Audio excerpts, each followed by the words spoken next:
Bismillahirrahmanirrahim. Assalamualaikum warahmatullahi wabarakatuh.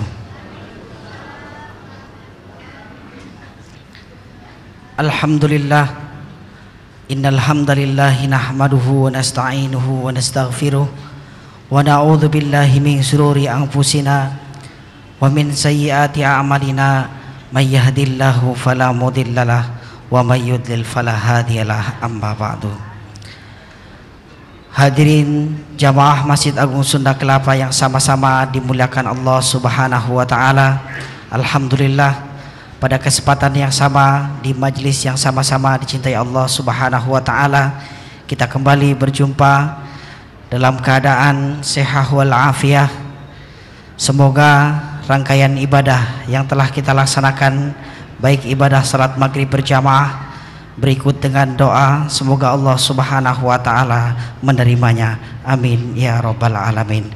Para hadirin yang dimuliakan Allah, pada malam hari ini kita kembali berjumpa untuk mengikuti kegiatan rutin kita, pengajian ba'da maghrib, yang pada kesempatan hari ini insyaallah materi kita kajian umum yang insyaallah akan disampaikan oleh Al-Mukarram Syekh Ali Saleh Ali Jabir, dan juga alhamdulillah telah hadir di tengah-tengah kita.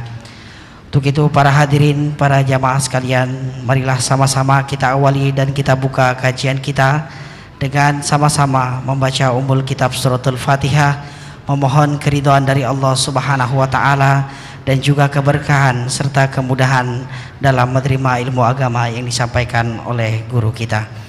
Dan juga Al-Fatihah selanjutnya kita khususkan ada beberapa permohonan dari jamaah sekalian. Yang pertama untuk Bapak Haji Nazaruddin yang sedang sakit dan sudah menjalani operasi. Semoga Allah Subhanahu wa taala memberikan kesembuhan. Oh, Haji Nazar. Mohon maaf para jamaah sekalian, mohon doa dari jamaah sekalian untuk Bapak Haji Nazar yang sedang sakit dan alhamdulillah sudah menjalani operasi. Semoga Allah Subhanahu wa taala mengangkat penyakitnya dan juga diberikan kesembuhan oleh Allah Subhanahu wa taala. Dan selanjutnya untuk Ibu Suratini dan Saifuddin, Bapak Saifuddin yang sedang sakit pun semoga Allah Subhanahu wa taala memberikan kesembuhan oleh Allah Subhanahu wa taala. Ala hadhihi niyyah wa kullu niyatin salihah. Al-Fatihah.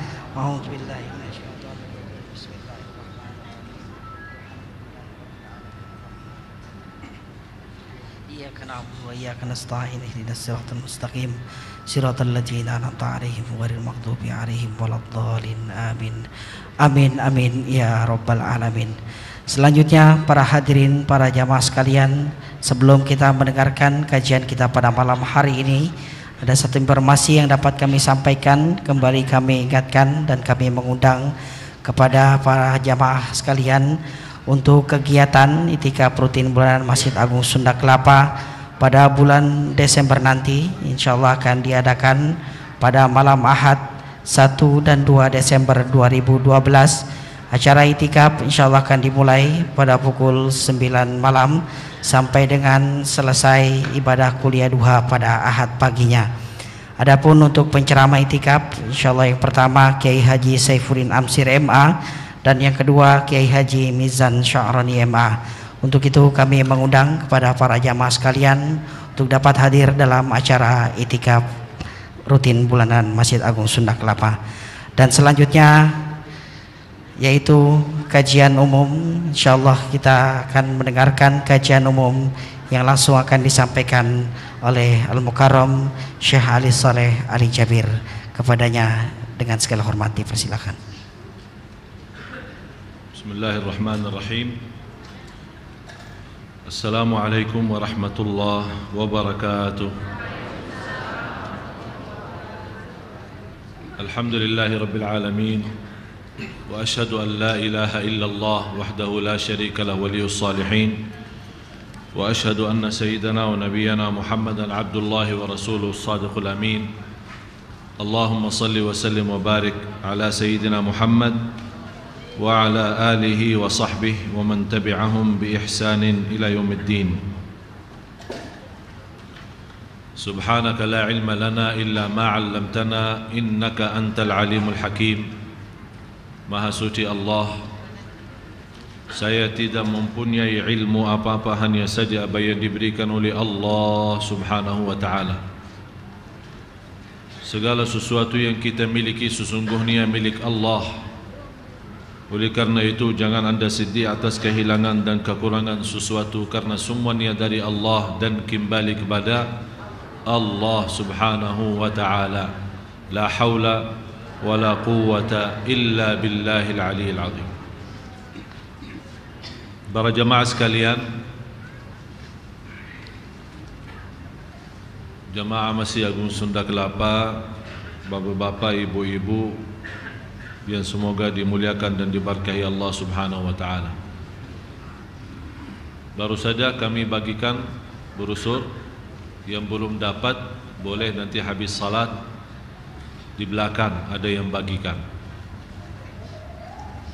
Dan kami harap yang berkenan hadir acara meresmian majlis ta'lim insyaallah tanggal 1 Januari bulan Januari 2013 lepas zuhur jam 1 siang.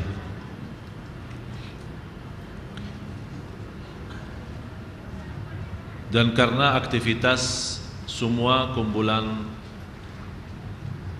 sedekah jamaah Bapak Ibu yang terkumpul di Masjid Sunda Kelapa, ya 100% Sunda Kelapa.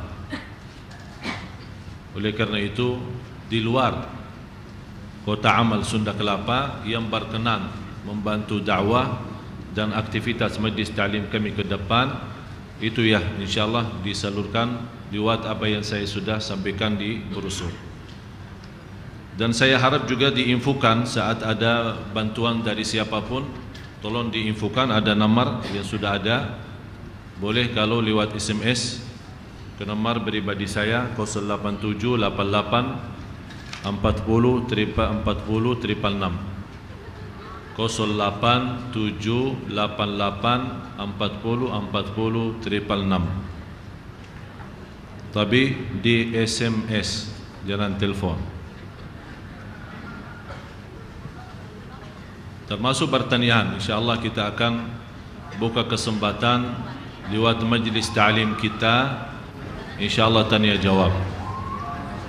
Dan sebenarnya jamaah sekalian, biar untuk info saja, ini semua saluran sedekah jamaah sekalian betul-betul 100% untuk aktivitas kita, termasuk insyaallah tanggal 20 Januari yang itu berdapatan dengan Maulid, ya, bulan Maulid. Insyaallah kita akan mengundang Imam Besar Masjid Quba dan Imam Besar Masjid Qiblatain. Kemudian 3 anak yang saya pernah ceritakan, 3 anak yang paling kecil hafal Al-Quran, kakak adik. Yang pertama umur 7 tahun, yang kedua 5 tahun, yang ketiga 3 tahun. Dan tiga-tiganya hafal Quran 30 juz. Masih kami berusaha membincang di tanggal 20 Januari itu salah satu imam besar Masjidul Haram atau Masjid Nabawi. Tapi sampai sekarang kami belum terima jawaban. Tapi kalau imam Masjid Quba dan imam Masjid Qiblatain, karena sebagai mereka sahabat saya dari kecil, alhamdulillah mereka sudah memberikan lampu hijau, dan kami lagi proses tiket dan aktivitas untuk mendatangkan mereka. Dan insyaallah kalau Allah kasih kemudahan, salah satu imam Masjidil Haram, mudah-mudahan dengan doa Bapak Ibu. Dan program kami bukan hanya di Jakarta, programnya insyaallah safari menghafal Al-Quran. Kita membawa, jadi semua jamaah sekalian sedekah yang disalurkan insyaallah digunakan untuk Indonesia semua. Kita akan membawa 3 anak ini yang paling kecil dalam program kami keliling seluruh Indonesia selama 1 bulan, selama bulan Maulid. Dan habis itu baru kita ke Malaysia. Oleh karena itu, insya-Allah sedekah jamaah sekalian sangat berguna, bermanfaat, karena selama ini semua aktivitas, saya bicara jujur saja, semua aktivitas kami saya bagi uang pribadi saya. Artinya apapun yang kami terima dari infak ke majlis ta'lim, dari ceramah, dari tausiah, dari tabligh akbar, alhamdulillah 100% digunakan untuk dakwah. Ya, jadi tidak ada untuk pribadi. Tapi alhamdulillah bagi saya, pribadi saya itu adalah dakwah. Mudah-mudahan dalam doa jemaah sekalian Allah Subhanahu wa taala memberikan segala kemudahan. Sudah simpan nomor? Alhamdulillah, tidak rubah lagi sisanya. Mari kita sama-sama lanjut.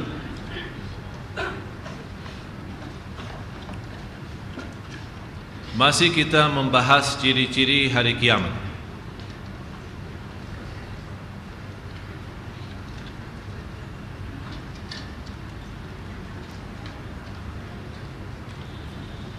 Kita masih di poin yang 13. Ciri-ciri hari kiamat. 13. Hilangnya amanat. Dari Abu Hurairah radhiyallahu anhu menuturkan, Rasulullah sallallahu alaihi wasallam bersabda, jika amanat telah disia-siakan, maka tunggulah kiamat. Abu Hurairah radhiyallahu anhu bertanya, wahai Rasulullah, bagaimana amanat itu disia-siakan? Beliau menjawab, jika urusan diserahkan kepada selain ahlinya, maka tunggulah kiamat. Hadis riwayat Imam Bukhari. Banyak urusan kita serahkan kepada bukan ahlinya. Kita sebagai rakyat memilih seorang pemimpin yang tidak tepat, pemimpin kecil atau pemimpin besar. Ini termasuk tidak menjaga amanat. Pemimpin pun yang terpilih dari termasuk lurah, kepala desa, kampung dan seterusnya, walaupun orang yang terpilih tidak menjaga amanat yang sudah diberikan dengan baik-baik, itu kehilangan amanat, artinya kehilangan kepercayaan, termasuk antara suami istri di dalam rumah tangga. Kalau kita tidak saling percaya antara suami istri, berarti sudah tidak ada amanat dan tidak ada nyaman dalam rumah tangga. Dan ini masalah besar, karena masalah ini sangat pengaruh menjadi salah satu ciri hari kiamat.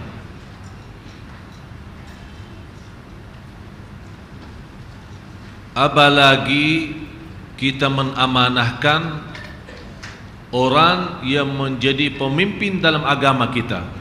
Ini berat sekali.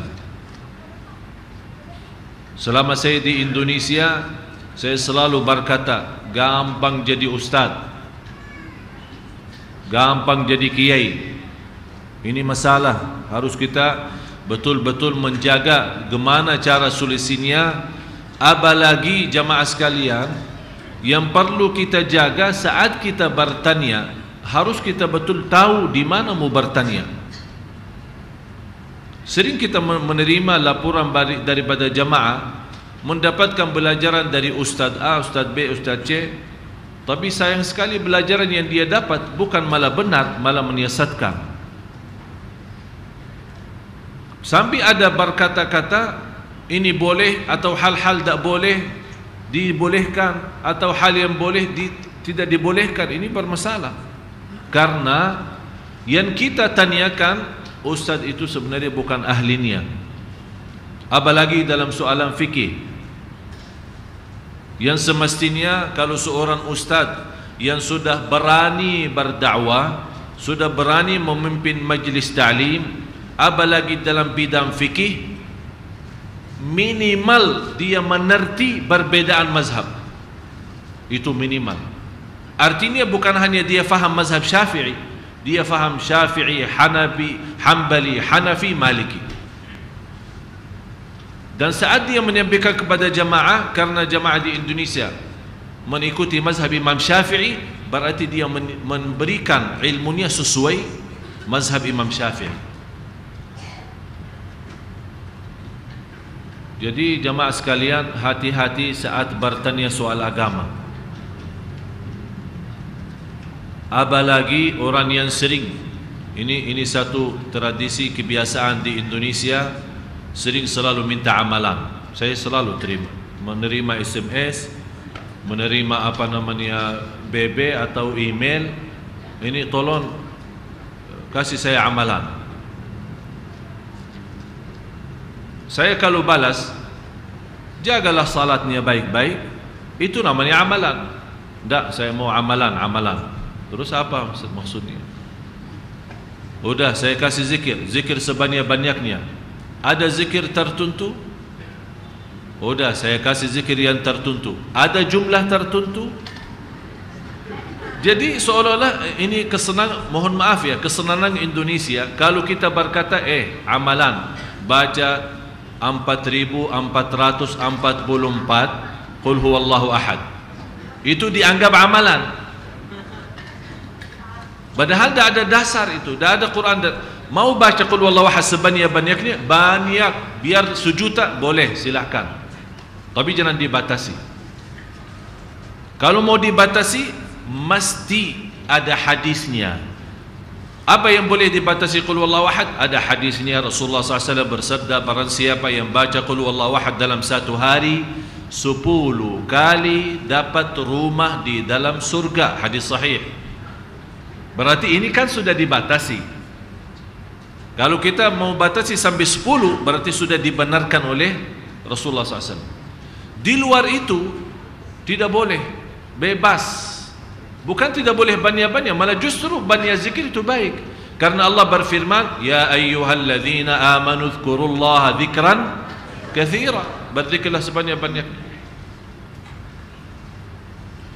Jadi salah satu kewajiban kita menjaga amanat saat bertanya, tolong, terutama ibu-ibu, cuba tanya kepada siapa? InsyaAllah saya yakin banyak ustaz yang lebih baik daripada saya dari sisi ilmu, dari sisi takwa. Jadi jangan berfikir, maksudnya Syekh tanya kepada saya. Tidak. Malah justru saya paling senang orang tak tanya kepada saya.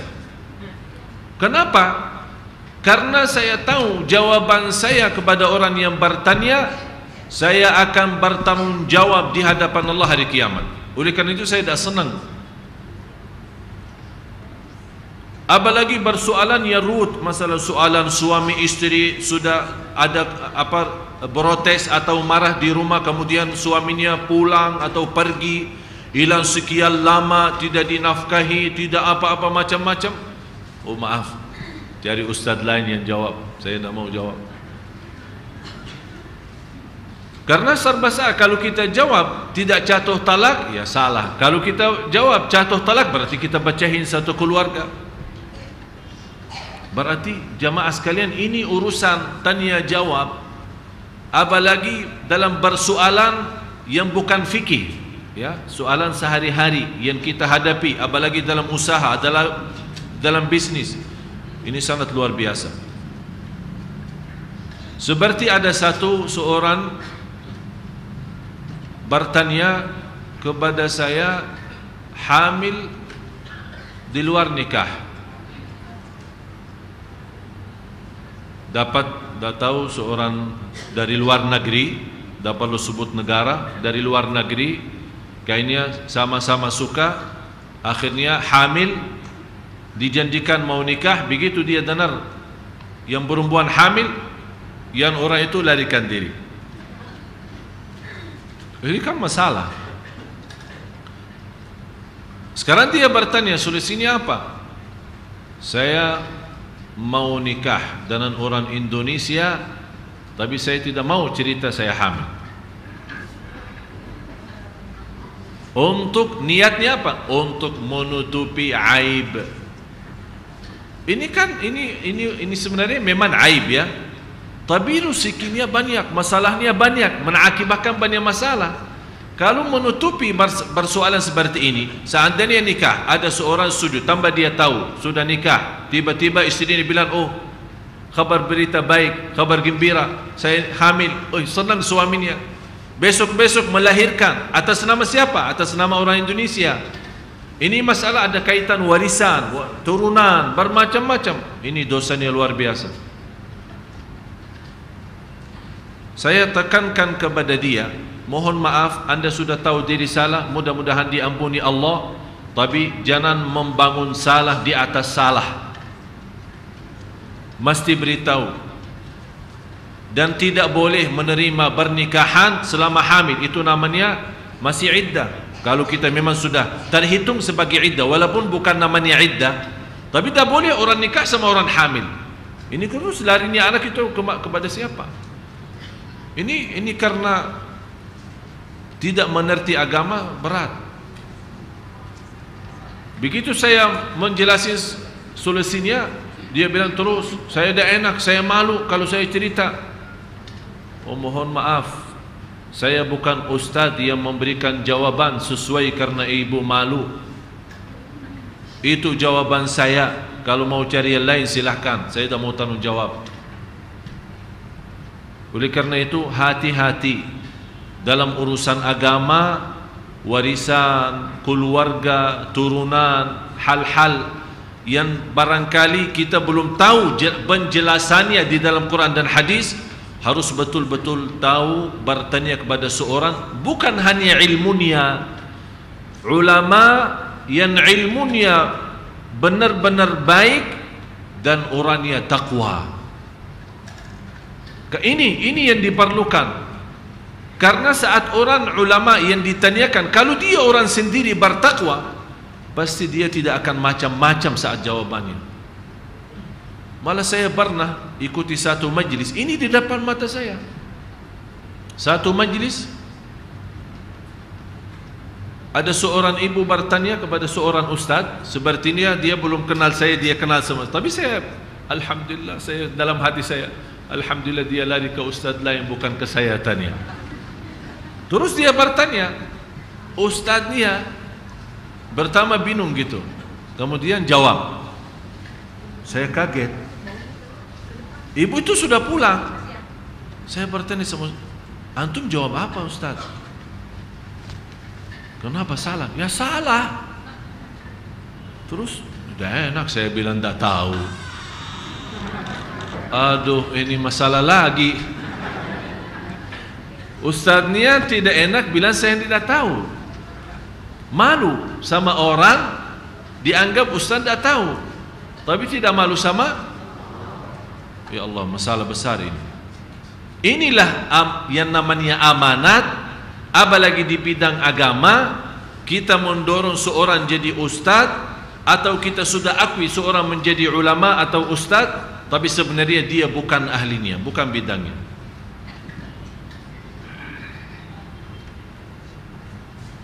Akhirnya karena saya di samping itu, samping ustaz itu, saya punya kewajiban menjelaskan. Saya nasihatin ustaz, kemudian saya lari menkejar perempuan itu, jawaban yang benar begini. Dan ibu hati-hati saat bertanya, harus tahu bertanya kepada siapa. Karena saya ikut mendengar, kalau saya diamkan, saya juga ikut dosa. Itu saya lepasin tanggung jawab. Sahabat Rasul, subhanallah, namanya sahabat yang sudah dapat ridha Allah. Kalau ada orang datang bertanya, kalau dia merasa ada sahabat yang lain yang masih hidup, sana, yuk ini, sana, tanya sana dia. Datang yang kedua, disuruh ke sana, dorong ke sana, dia lebih alim daripada saya. Padahal semua ulama, semua sahabat. Kenapa? Saking takutnya tanggung jawab di hadapan Allah. Padahal ini sahabat, ilmunya luar biasa, takwanya apalagi. Tapi begitu mereka. Begitu salah satu sudah tahu didorong-dorong, ya udah kalau tidak jawab terus siapa yang mau jawab? Akhirnya terpaksa satu jawab. Orang itu belum puas, balik kepada yang pertama. Ini jawab begini. Apa jawab yang pertama? Apa yang dia jawab saya sesuai. Tidak mau tahu, ini tolong jawab dia. Saya tahu dia jawab begini, udah ikutin dia, jangan ikut saya tidak mau tahu. Saking takutnya, coba bayangkan. Saking mulia sahabat mengagungkan hadis Rasul. Salah satu Abdullah bin Mas'ud menjadi ahli hadis yang banyak riwayat. Kalau kita dengar Abdullah bin Mas'ud, Abdullah bin Mas'ud, cuba bayangkan, padahal dia seorang yang mendengar hadis dari Rasul langsung, bukan dari siapa-siapa, lewat siapa-siapa. Tapi begitu dia mau sebutkan hadis, nangis. Dia nangis. Jangan salah saya sebut hadis. Sekarang kita dengar di media TV, orang sembarangan bawa hadis. Hadis jelas mungkar, hadis jelas palsu, berani dia bawa. Malah dibawakan nama Rasul. Qala Rasulullah. Padahal Rasul tidak pernah sebutkan. Ini namanya dusta yang paling besar. Kata Rasulullah, barang siapa yang berdusta atas namaku akan masuk neraka. Jadi jangan sembarangan bawa hadis. Apalagi tersebar lewat BB ya. Setiap ini, barang siapa ini habis terima BB, barang siapa yang nyebarin sekian, habis berapa sekian akan dapat sekian. Saya masih menunggu satu BB. Kalau boleh, kalau anda bagi misal 10 kali kirim kepada siapa, dapat istri lagi. Ini belum ada. Itu yang saya heran, kenapa ini yang tidak ada? Kalau yang lain ada. Tolong jangan mainkan agama. Tak ada di dalam agama dapat satu amalan, barang siapa yang sebarkan sekian akan dapat berita bagus, akan terhindar dari musuh. Tak ada di dalam agama seperti itu. Tak ada di dalam agama seperti itu. Dan ini ceritanya dulu waktu saya masih SD di Madinah pernah. Tapi beberapa tahun lalu muncul di Indonesia. Ini dari dulu di Madinah. Ini salah satu cara orang Yahudi menyebarkan agama palsu supaya kita tertipu. Pernah dengar cerita seorang pernah mimpi Rasul namanya Ahmad. Kemudian Rasul menyampaikan ini apa, pokoknya macam ceritalah. So, Rasul lagi sedih, lagi marah, lagi ini, umatnya harus bertaubat, harus begini, harus begitu. Akhirnya dikasih amalan. Katanya si Ahmad itu salah satu juru kunci makam. Ini kan pernah kan? Alhamdulillah jamaah sudah kenal guru saya, juru kunci makam Rasulullah. Sudah 2 kali datang Sunda Kelapa. 55 tahun dia menjaga makam Rasulullah. Saya bertanya, sepanjang sejarah yang menjaga makam Rasul, adakah nama orang namanya Ahmad? Dia bilang tidak ada. Ahmad pun tidak ada. Kok bisa dipercaya? Apalagi kalau masuknya Ashura, sudah luar biasa. Kemarin pas Ashura itu luar biasa. Ini masuknya dari Yahudi, dari aliran-aliran Syiah, membawakan hadis palsu dan dhaif. Kita tidak tahu. Kita punya fikiran, mohon maaf karena ilmu kita standar. Ya standar, alhamdulillah standar. Alhamdulillah. Bukan di bawah standar, tapi standar lah. Jadi begitu kita mendengar, karena bunyinya, isinya baik, kita menanggap baik, udah apa-apa, kan baik kan? Belum tentu jamaah sekalian, hati-hati. Bisa bentuknya baik, tapi cara kita membagikan dan mensebarkan tidak baik, menjadi dosa. Oleh karena itu, apalagi hadis.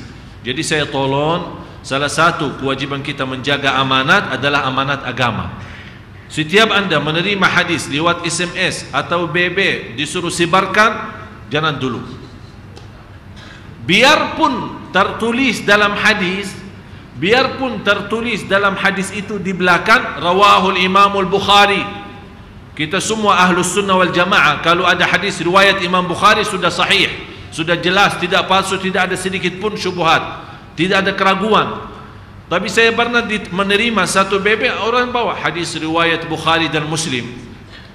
Saya bertanya, kamu sendiri baca di dalam buku hadis Bukhari Muslim? Dia bilang, enggak Ustaz, saya terima aja.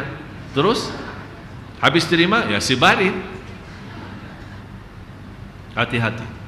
Ini salah satu juga cara mereka, Syiah dan yang lain-lain, menyebarkan hadis yang terbawa nama Imam Bukhari, Muslim, yang kita tahu mereka hadisnya yang paling kuat dan sahih. akhirnya kita mengikut dosa. Hati-hati. Ini salah satu amanat yang perlu, dan ini juga termasuk amanat ulama. Bagi ulama wajib menjelasin. Karena mohon maaf, karena di Indonesia belum ada sistem. Saya sudah menyampaikan kepada pihak Kementerian Agama, saya sudah sampaikan Ketua DPR untuk dibicarakan soal ini. Ini tolong ada sistem kontrol baradai, apalagi yang ada di media. Ini pengaruhnya luar biasa. Jutaan umat nonton. Tolong ada sistem, tidak boleh sembarangan. Harus kita tahu dari mana belajar dan apa sumber ilmu mereka. Jangan hanya begini-begini saja bicara. Akhirnya akibatnya apa? Tersebar banyak fitnah. Ini masalah besar. Waktu saya ke Brunei 6 bulan dia proses untuk izin masuk negara Brunei. 6 bulan. Habis itu bertemu, diperiksa Majlis Ulama Brunei. Diperiksa, ini dari mana kamu? Ilmunya apa? Mazhabnya apa? Alirannya apa? Suka baca buku apa? Ini ulama di sana ditanya. Begitu sudah lulus, sudah tanya jawab, sudah alhamdulillah bisa mengatasi masalah ini, diizinkan, tapi belum boleh di masjid. Belum boleh ceramah umum. Kita harus ini tes dulu. Dikasih majlis ta'lim di rumah. Di rumah pribadi orang, ya udah. Jadi yang datang pas saya ke Brunei 20 orang. 20, 10 orang, kadang 30. Saya bersabar menghadapi persoalan seperti ini sampai 9 bulan dalam kondisi seperti ini. Habis itu baru masuk ke masjid-masjid. Lama-lama masuk ke Masjid Sultan, lama-lama masuk TV Brunei. Sampai kata Pak Menteri di Brunei di sana, antum sudah tahu masuknya TV Brunei itu sudah ditandatangan oleh Sultan Brunei sendiri. Coba bayangin. Oleh karena itu di sana tidak ada macam apa namanya bebas aliran. Orang datang Ahmadiyah, Syiah apa tidak ada. Katolik pun tidak sembarangan, tidak ada. Satu kali sudah, jangan ada perkembangan Katolik di sini, tidak ada. Ini negara Islam. Kamu punya agama, silahkan. Lakum dinukum wali. Kita jaga, kita hormati, silahkan. Tapi tidak boleh anda membagikan buku Katolik, tidak boleh anda membagikan dakwahnya, tidak boleh anda menyebarkan, tidak boleh. Ini undang-undang negara seperti itu. Di sini malah mudah bangun gereja, susah bangun masjid. Salah satu musibah besar. Saya kemarin terima satu musibah. Ada seorang ibu mendoakan saya.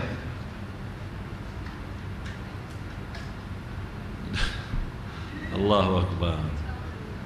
Tahu apa isi doanya? Begitu dia sudah tahu saya menjadi warga negara, dia mendoakan mudah-mudahan Syekh Ali jadi presiden Indonesia. Saya langsung balas, Bu, tolong minta nomor HP-nya, saya mau telepon.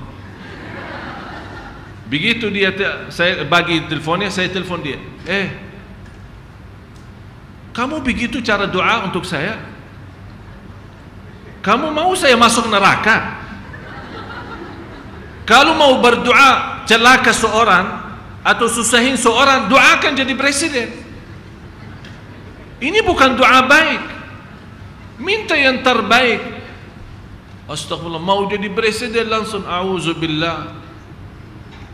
Apa Amirul Mukminin Umar bin Al-Khattab, yang namanya Umar bin Al-Khattab selama 10 tahun menjadi khalifah, pernah dilihat mimpi sesudah meninggal beliau.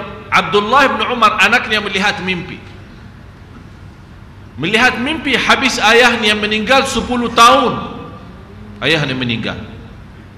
Dia melihat mimpi, dia bertanya sama ayahnya, ayahku, bagaimana keadaanmu? Apa dia jawab? Alhamdulillah, senang.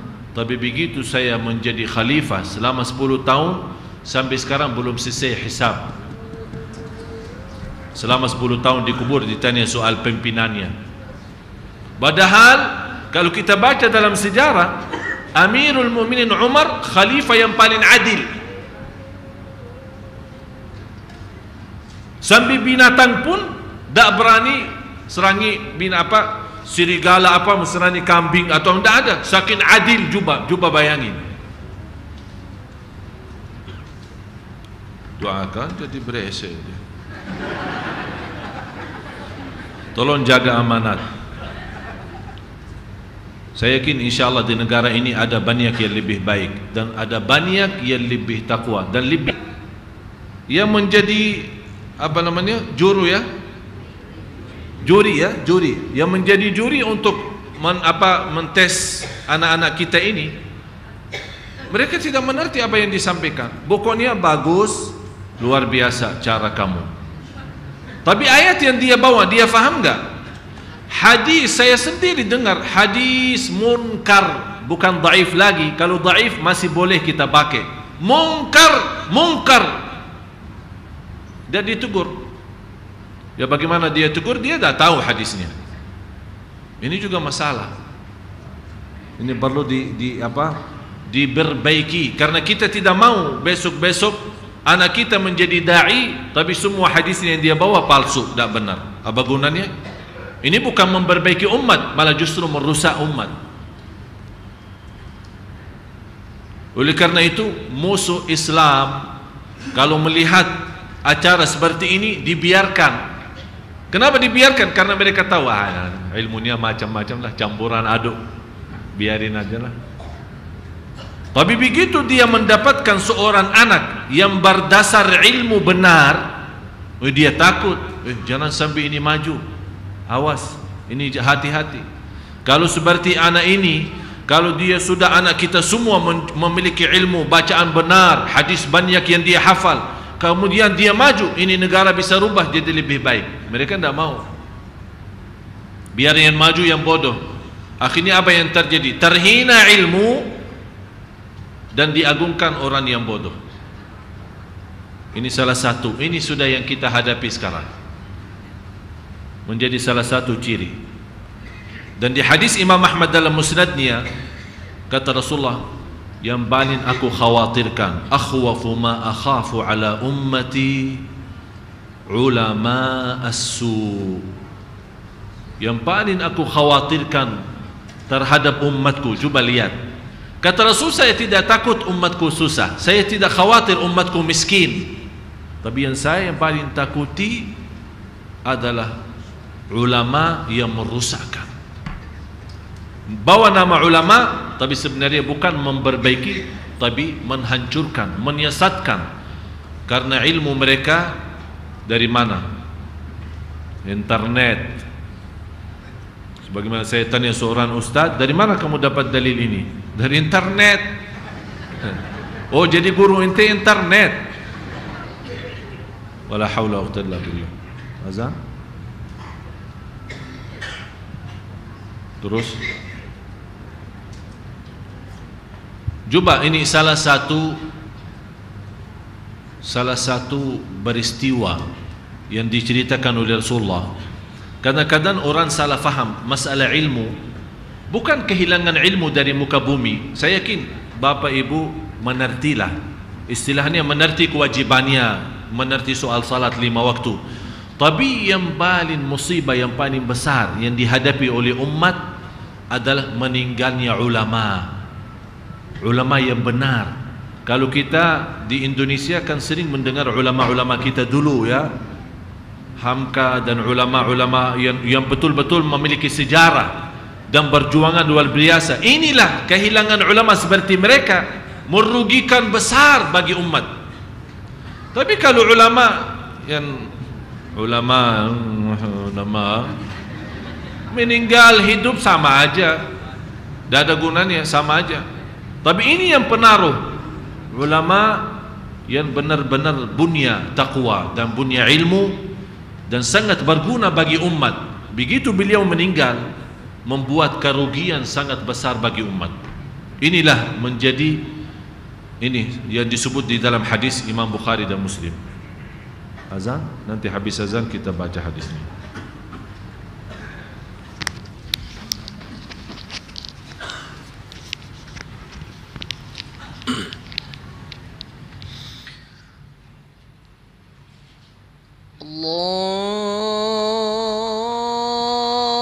Allahu Akbar, Allahu Akbar, Allahu Akbar,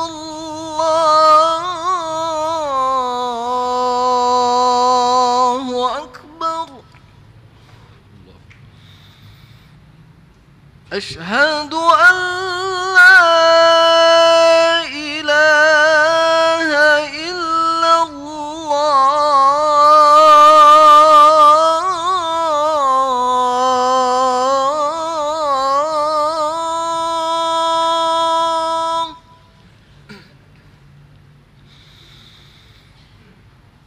Asyhadu an la ilaha illallah.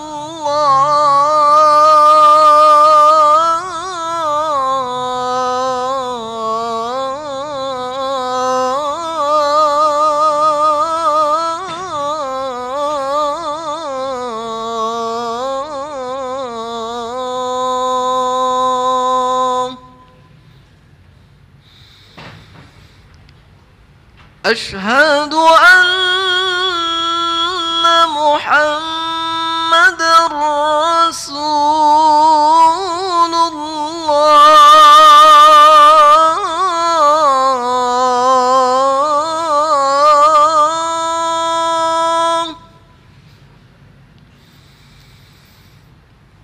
Asyhadu anna Muhammadar Rasulullah.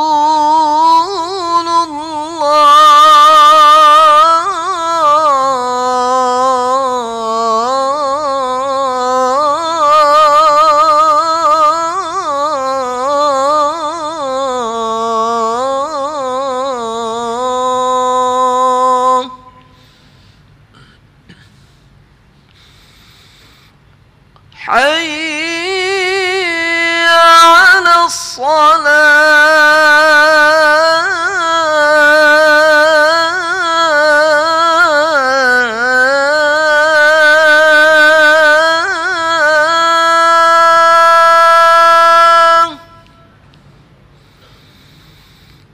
Hayya 'alas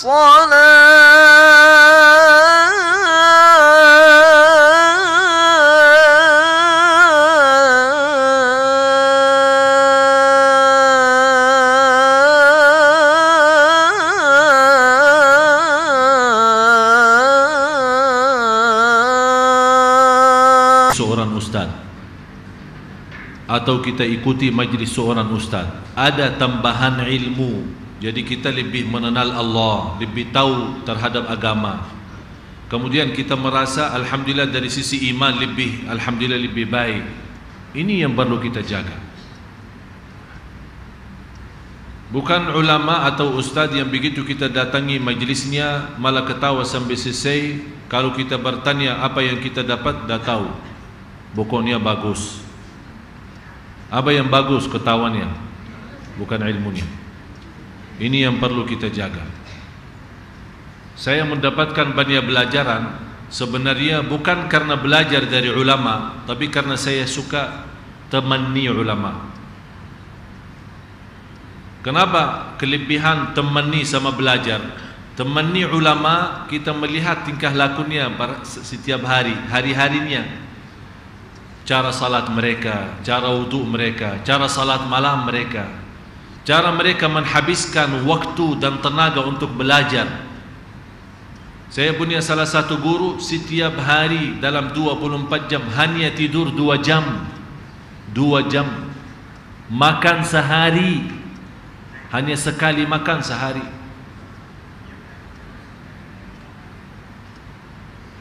Dan kalau kita bicara dunia di majlis dia, marah dan usir kita. Malah saya pernah duduk sama salah satu guru saya, tak pernah selama saya belajar sama dia 10 tahun, tak pernah saya mendengar cerita dunia di majlisnya. Inilah yang berguna.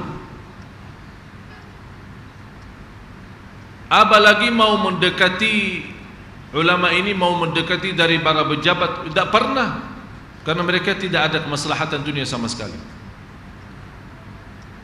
Ada satu cerita,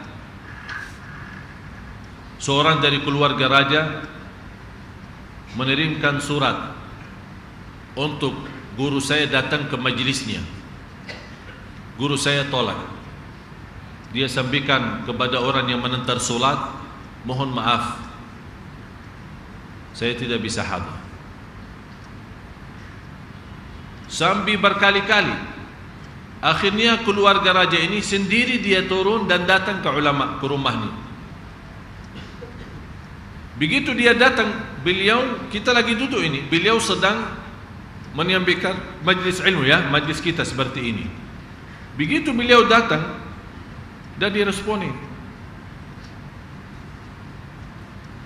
padahal ini keluarga raja. Begitu dia sampaikan salam, waalaikumsalam, qala Rasulullah sallallahu alaihi wasallam, terus dia lanjut belajaran. Begitu selesai majlisnya, baru dia memberikan kesempatan yang dari kerajaan itu untuk diskusi. Langsung dari kerajaan dia bertanya, apa kebutuhanmu? Saya sekarang disediakan, atau saya kasih cek yang kosong, silahkan anda isi nilainya berapa. Ketawa guru saya, ini di hadapan saya Bapak Ibu. Ini kan menjadi pelajaran juga bagi kita, di depan saya. Padahal dia sebagai guru saya, kalau dari jamaah dia terima bantuan jamaah sedekahnya, tapi dia tidak terima dari kerajaan. Karena memang di sini ada beda kan? Ada bisa termasuk apa? Campuran kemaslahatan dunia, ada apa gitu. Kenapa dari kerajaan? Tapi tetap dari responi.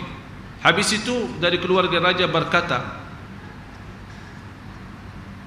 apa yang saya bisa bantu? Tetap dia menekan, mau guru saya sebutkan apa-apalah, saya akan apapun yang kamu minta, kebutuhannya apa saya akan berikan. Habis guru saya tunduk kepala ke bawah, tidak lama angkat kepala lagi.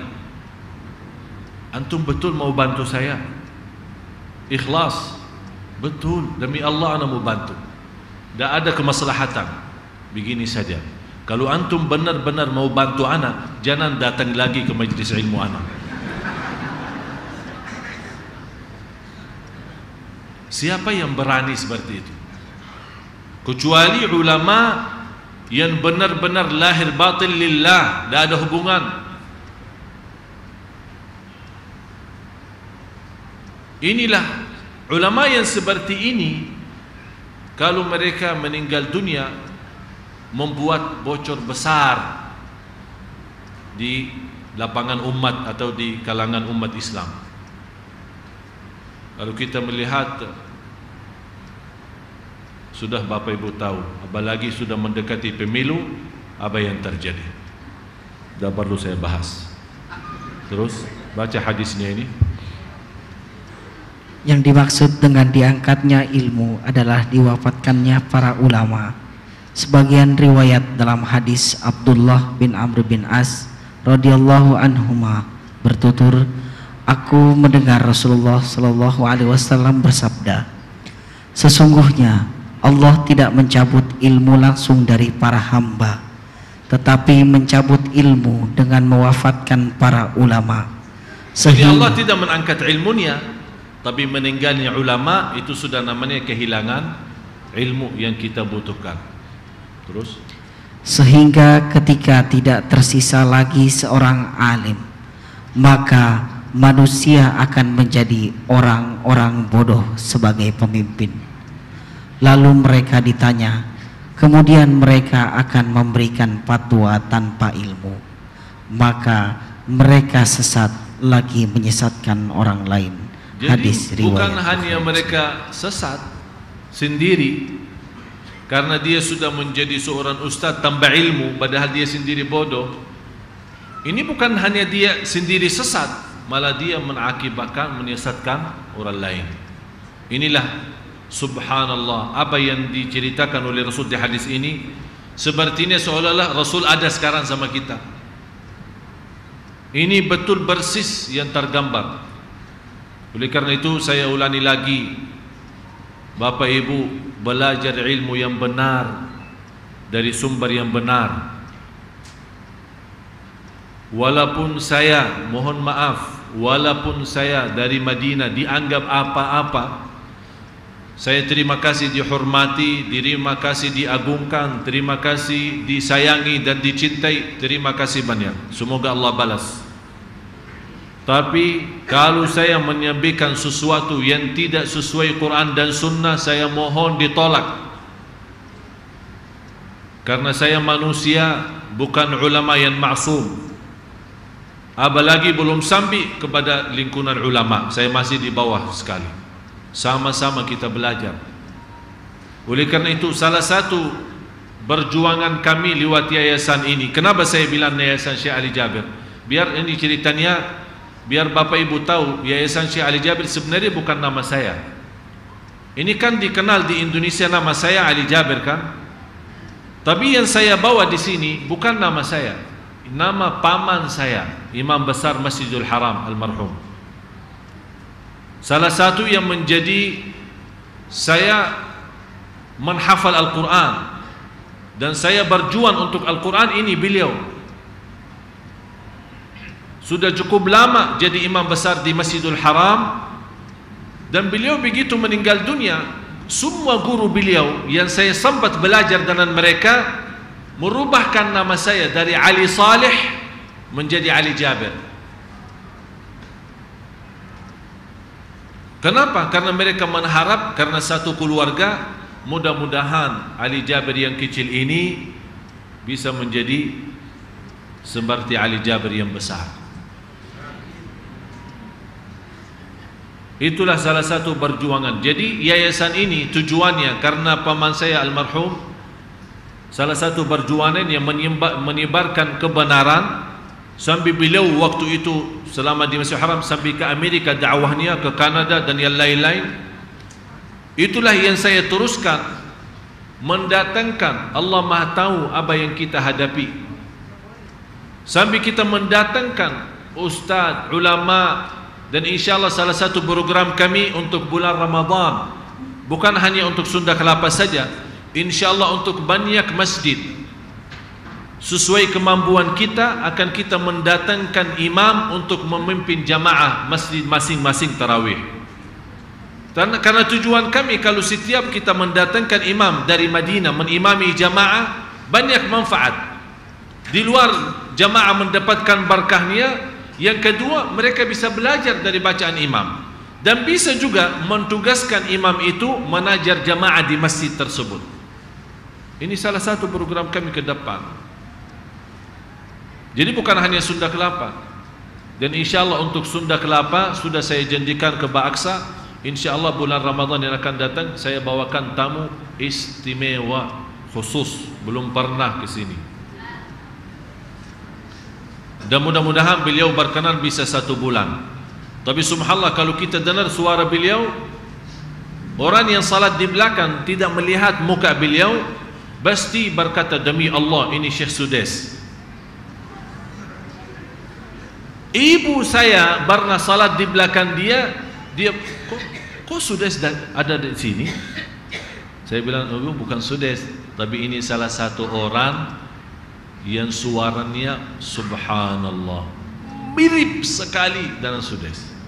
Sambil cara naikkan suaranya, turun lagi, lagunya persis seperti di kopi Sudes terus di bawah ini kemarin. Luar biasa. InsyaAllah kita akan datangkan beliau di bulan Ramadan untuk Sunda Kelapa insyaAllah.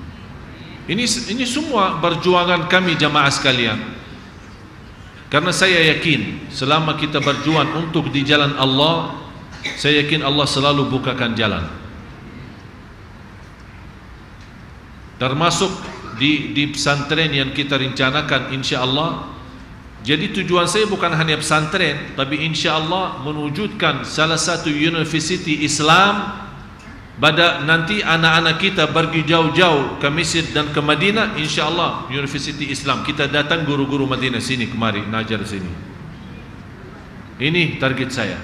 Mulai dari pesantren, ma'had khusus, kemudian sekolah sampai universiti. Dan subhanallah, karena Allah tahu niat saya, padahal belum ada dana pun bantuan, hanya sebagian besar atau sebagian daripada jamaah, terutama jamaah Sunda Kelapa yang saya sampaikan banyak terima kasih. Sampai sekarang kita menerima kurang lebih 186 juta untuk pesantren. Ada yang serahkan langsung, ada yang salurkan lewat rekening yayasan. Tapi subhanallah, ini nilainya belum saja untuk tanahnya aja belum. Tapi karena Allah tahu perjuangan kita, Allah hantarkan satu orang berikan lokasi 20 hektar wakaf lillahi ta'ala. 20 hektar.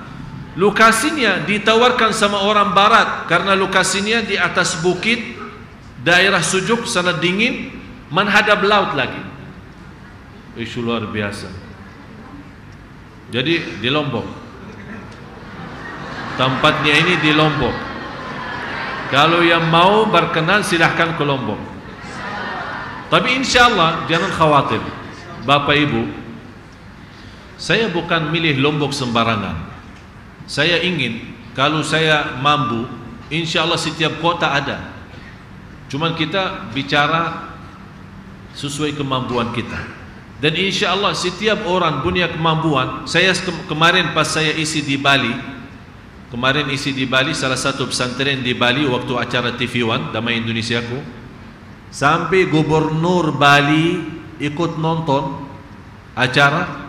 Coba orang gubernur Bali kan Hindu kan, tapi ikut. Malah ketua adat, kepala adat di kampung itu tempat kita isi, diwawancarai sama TV One bagaimana respon beliau untuk mendatangkan ustaz-ustaz dari luar Bali kemudian berceramah di sini. Padahal kondisi Bali sama umat Islam ada sedikit ini. Dia bilang alhamdulillah baik-baik saja. Ini orang Bali, dia berkata alhamdulillah. Ini merupakan ini. Sampai di saat itu habis saya selesai acara di Bali, ada orang datang dari jamaah Bali di sana, orang Islam, menawarkan tanah yang ada di sana 2 hektar. Tolong Syekh, kalau berkenan silahkan, ini tanah saya wakafkan. Saya sebenarnya mau terima dan juga takut terima. Kalau saya terima berarti betul-betul saya harus. Tapi saya bukan, mohon maaf, saya bukan orang yang punya triliunan habiskan semua untuk itu. Jadi kita menerima sesuai kemampuan kita.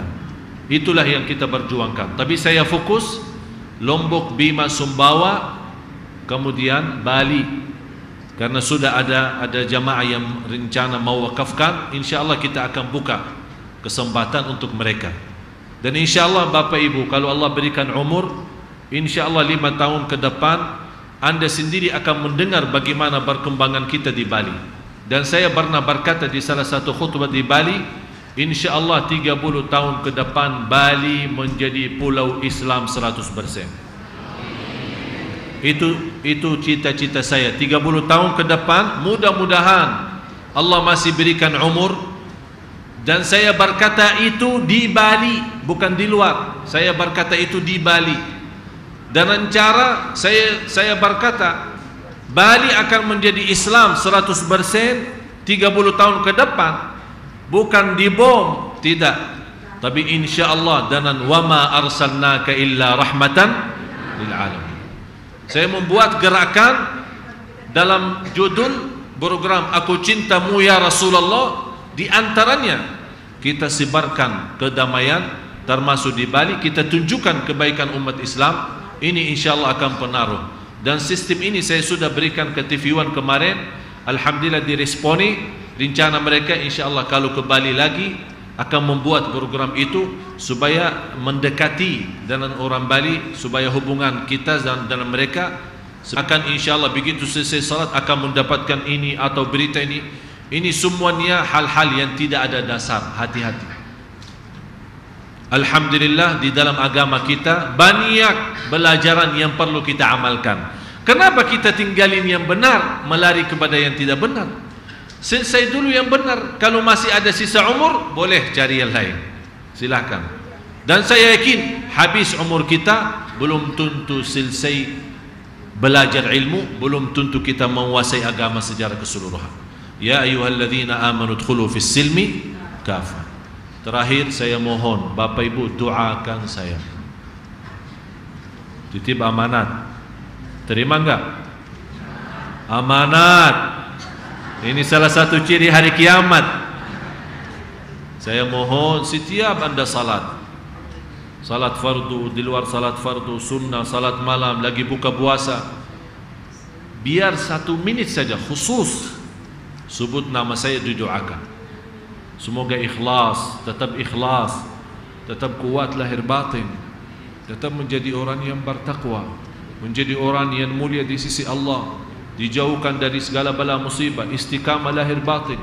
Saya mohon, karena Bapak Ibu saya sangat membutuhkan doa Bapak Ibu. Karena dalam perjuangan kami, Masya Allah, Allah Maha tahu apa yang kita hadapi.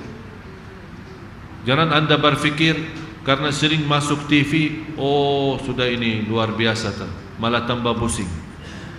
Biar tahu kenapa tambah pusing, karena bertambah tanggung jawab, bertambah bekerja keras, bertambah tinggalin istri, bertambah tinggalin anak, bertambah macam-macam sudah. Inilah salah satu yang saya berjuangkan. Dan mudah-mudahan dengan doa Bapak Ibu Allah kirimkan energi untuk saya teruskan sambil wafat. Siap? Al-Fatihah.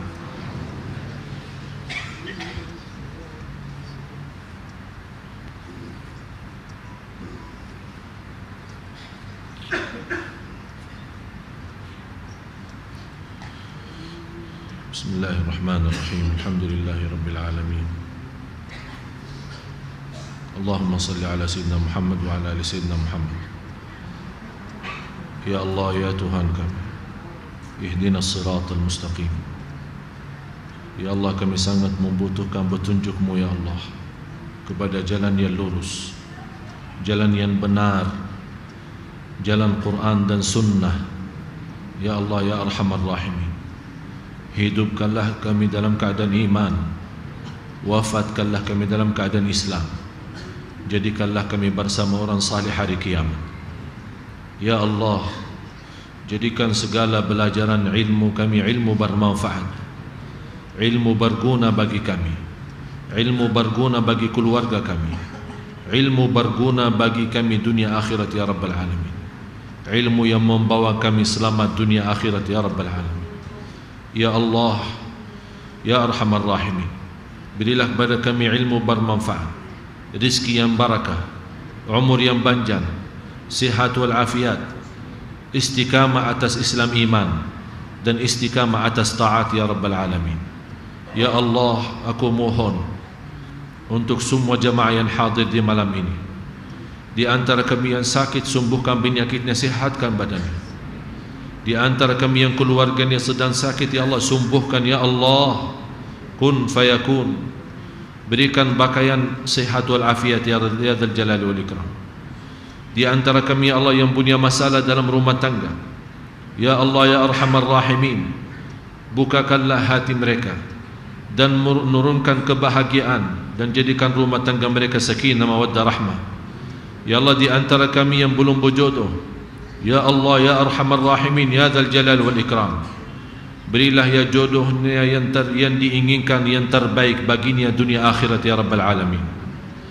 Ya Allah, ya Allah, kami berkumpul di malam ini di majlis ilmu di masjid ini mengharapkan ridha-Mu ya Allah, mengharapkan ridha-Mu ya Allah, semata-mata karena-Mu ya Allah. Oleh karena itu ya Allah, kami mohon Dan saya mohon untuk Bapak Ibu ya Allah, tidak ada yang keluar dari Masjid Agung Sunda Kelapa malam ini sambil membawa ridha Allah masing-masing. Membawa ridha Allah, ya Allah ya Dzal Jalal wal Ikram. Ya Allah ya Arhamar Rahimin, pimpinlah kami dalam segala urusan kami dunia akhirat. Ya Allah, pimpinlah kami agar kami mampu sabar menghadapi segala cubaan dan ujian. Pimpinlah kami agar senantiasa kami mampu ikhlas lahir batin. Pimpinlah kami dan bukakanlah pintu taufik bagi kami ya Allah, agar kami senantiasa dalam lindungan-Mu di mana kami berada.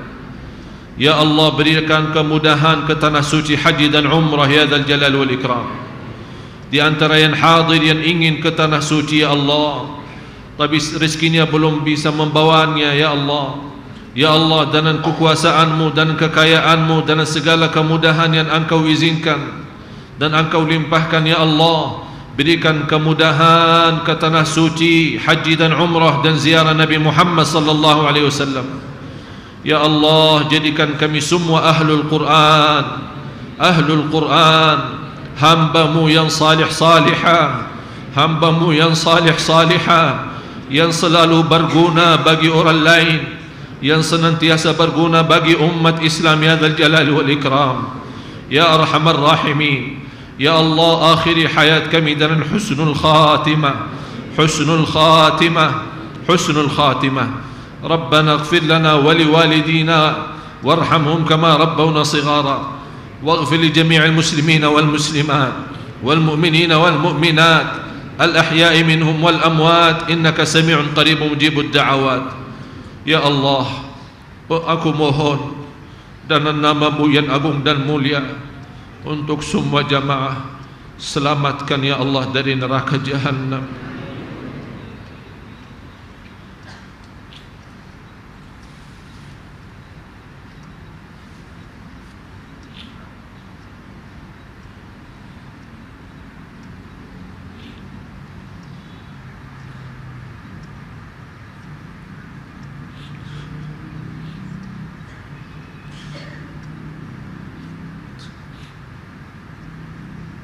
Ya Allah, selamatkan Bapak Ibu, selamatkan wajahnya dari siksa neraka Jahannam.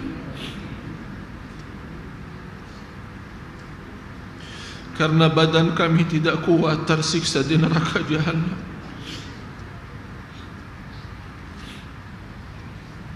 Rabbana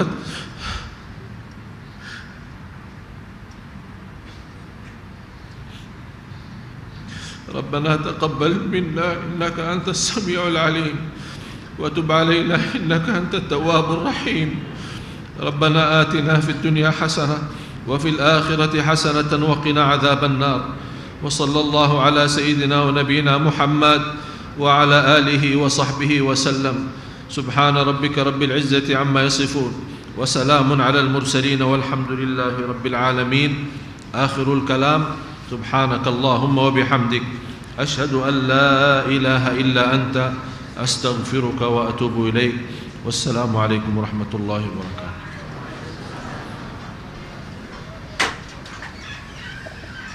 Demikianlah para hadirin yang dimuliakan Allah, pengajian kita pada malam hari ini. Semoga apa yang sudah disampaikan bermanfaat untuk kita semua. Dan selanjutnya sebagai penutup, marilah sama-sama kita akhiri majelis kita dengan sama-sama membaca alhamdulillahirabbil alamin. Wassalamualaikum warahmatullahi wabarakatuh.